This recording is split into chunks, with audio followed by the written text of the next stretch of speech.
జగన్ అధికారంలో ఉన్నప్పుడు YCP social media శ్రేణులకు అడ్డు అదుపు ఉండేది కాదు.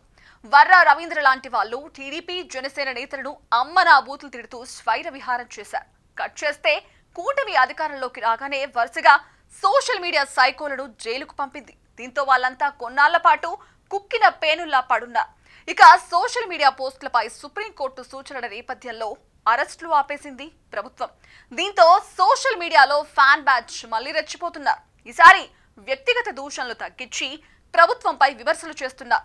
కట్టుకథలతో ప్రజల్లో ప్రభుత్వంపై నమ్మకం పోయేలా ఫేక్ వార్తలను ప్రచారం చేస్తున్నారంటూ కూటమి పెద్దలు మదన పడుతున్నారట. మరి దానికి పరిష్కారం ఏంటి? చంద్రబాబు, పవన్ ఎలాంటి నిర్ణయం తీసుకుంటారు?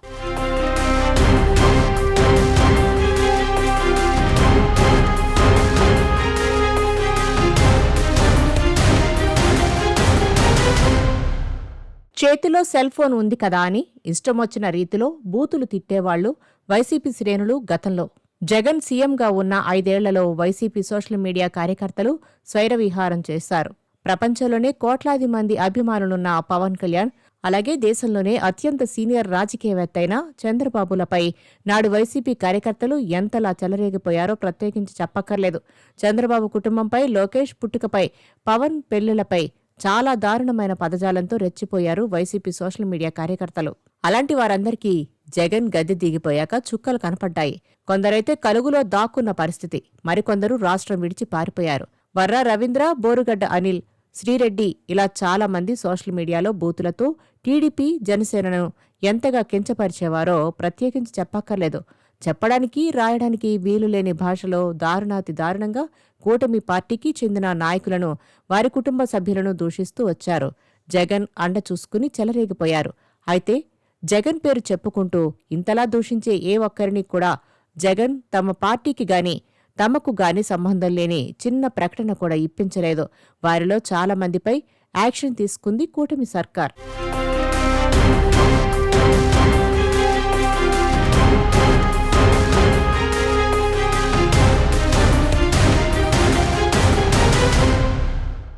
బూతు అనే మాట చాలా తక్కువ. అవి బూతులే సిగ్గుపడి చచ్చేంత బూతులు. నడివీధుల్లో కొట్టుకునేవాళ్లు కూడా నోరెత్తి పలికేందుకు వెనకాడే బూతులు. అంతలా సోషల్ మీడియాలో చెలరేగిపోయారు వైసీపీ సోషల్ మీడియా కార్యకర్తలు. రాజకీయంగా విమర్శలు తప్పు కాదు, కానీ వ్యక్తిగతంగా దూషించడం, కుటుంబ సభ్యులపై జుగుప్స కలిగేలా పోస్టులు పెట్టడం వైసీపీ సోషల్ మీడియా కార్యకర్తలకే చెల్లిందే.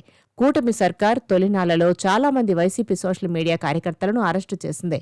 తల్లి, చెల్లి, అక్క అనే తేడాలుండవు. చంద్రబాబు, పవన్ కళ్యాణ్, లోకేష్, వంగలపూడి అనిత మొదలుకుని చివరకు విజయమ్మ, షర్మిలను బండబూతులతో తిట్టిపోశారు. ఫోటోలు మార్ఫింగ్ చేశారు. సోషల్ మీడియాలో సర్క్యులేట్ చేసి పైశాచిక ఆనందం పొందారు. సోషల్ మీడియాలో అభిప్రాయాలు పెడితే ఎవరూ ఏమీ అనరు, కానీ కుటుంబాలను లాగి తీవ్ర పదజాలంతో దూషించడం వంటివి చేస్తే మాత్రం ఎవరూ సహించే అవకాశం ఉండదు. అందుకే చాలామంది బూతులు మాట్లాడిన వాళ్లను అరెస్టు చేసింది కూటమి సర్కార్. ప్రజల డబ్బులను జీతాలుగా ఇచ్చి మరీ పవన్, చంద్రబాబు, లోకేష్లను తిట్టించారు. ప్రజాధనాన్ని పార్టీ సోషల్ మీడియా కార్యకర్తలకు జీతాలుగా ఇవ్వడం పెద్ద నేరం. అంతకు మించి జీతాలు ఇచ్చి మరీ వారితో నేరాలు చేయించారు. అయితే కూటమి ప్రభుత్వం కొద్ది రోజులు సోషల్ మీడియా సైకోలను అరెస్టు చేశాక సుప్రీంకోర్టు సోషల్ మీడియా అరెస్టులకు సంబంధించి కొన్ని సూచనలు చేసింది. దీంతో అరెస్టులు నిలిచిపోయాయి. అయితే ఇప్పుడు రూటు మార్చిన వైసీపీ సోషల్ మీడియా శ్రేణులు వేరే రకంగా టీడీపీ, జనసేనలను ఇబ్బంది పెట్టేందుకు కుట్ర పన్నారట.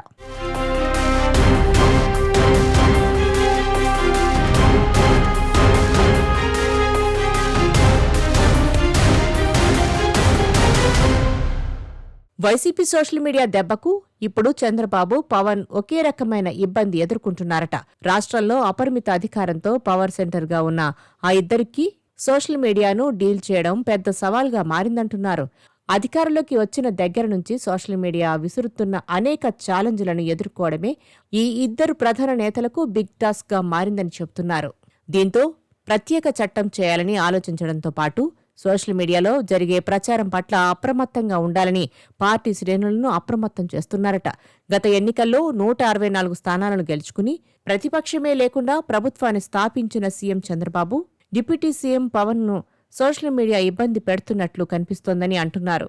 తాము ఎంత జాగ్రత్తగా పనిచేస్తూ వివాదాలకు దూరంగా ఉంటున్నా సోషల్ మీడియాలో ఏదో రకంగా రచ్చ చేసి ప్రభుత్వాన్ని రోడ్డుకు ఈడ్చుతున్నారని చంద్రబాబు, పవన్ ఆవేదనతో ఉన్నారట. సోషల్ మీడియాలో జరుగుతున్న అడ్డగోలు ప్రచారాల వల్ల ప్రభుత్వానికి తలనొప్పులు వస్తున్నట్లు భావిస్తున్నారట. దీంతో ఈ సమస్యను అధిగమించడం ఎలా అని ఆలోచిస్తున్నారట.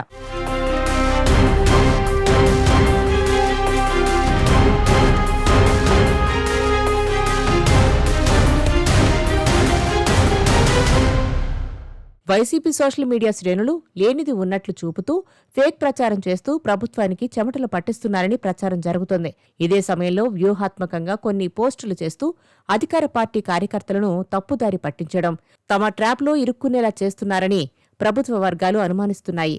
అమరావతి మునిగిపోయిందని, విజయవాడలో ప్రకాశం బ్యారేజ్ శిథిలావస్థకు చేరిందని ప్రచారం చేయడంతో పాటు రాష్ట్రంలో యూరియా కొరత ఉందంటూ సోషల్ మీడియాలో పెద్ద రచ్చే చేశారు. ఎక్కడో వాగు పొంగితే అది అమరావతి అంటూ చేసిన ఆ ప్రచారం ప్రభుత్వాన్ని ఒత్తిడికి గురిచేసిందని అంటున్నారు. అదేవిధంగా మచిలీపట్నంలో ఓ వ్యక్తి డిప్యూటీ సీఎంపై వ్యక్తిగత దూషణలకు దిగితే జనసేన సైనికులు అతడి ఇంటికి వెళ్లి గొడవపడ్డారు. దీనిపై వీడియోలు వైరల్ చేసి ప్రభుత్వాన్ని, జనసేన పార్టీని ఇరకాటంలో పెట్టారు. అయితే ఈ వ్యవహారాన్ని గమనించిన ప్రభుత్వ వర్గాలు సోషల్ మీడియాను ఉపయోగించి కార్యకర్తలను ట్రాప్ చేస్తున్నట్లు అనుమానిస్తున్నారు. టీడీపీ, జనసేన కార్యకర్తలను ముందుగా రెచ్చగొట్టడం, ఆ తర్వాత వారు రెచ్చిపోతే సోషల్ మీడియాలో అల్లరి చేయడం అన్న కాన్సెప్టుతో పనిచేస్తున్నట్లు జనసేన, టీడీపీ వర్గాలు అనుమానిస్తున్నాయి. దీంతో ప్రత్యర్థుల ట్రాప్లో పడకుండా జాగ్రత్తగా ఉండాలని కార్యకర్తలను హెచ్చరిస్తున్నాయి. దీనికి సంబంధించి చంద్రబాబు, పవన్ తమ పార్టీల శ్రేణులకు సూచనలు చేస్తున్నట్లు తెలుస్తోంది.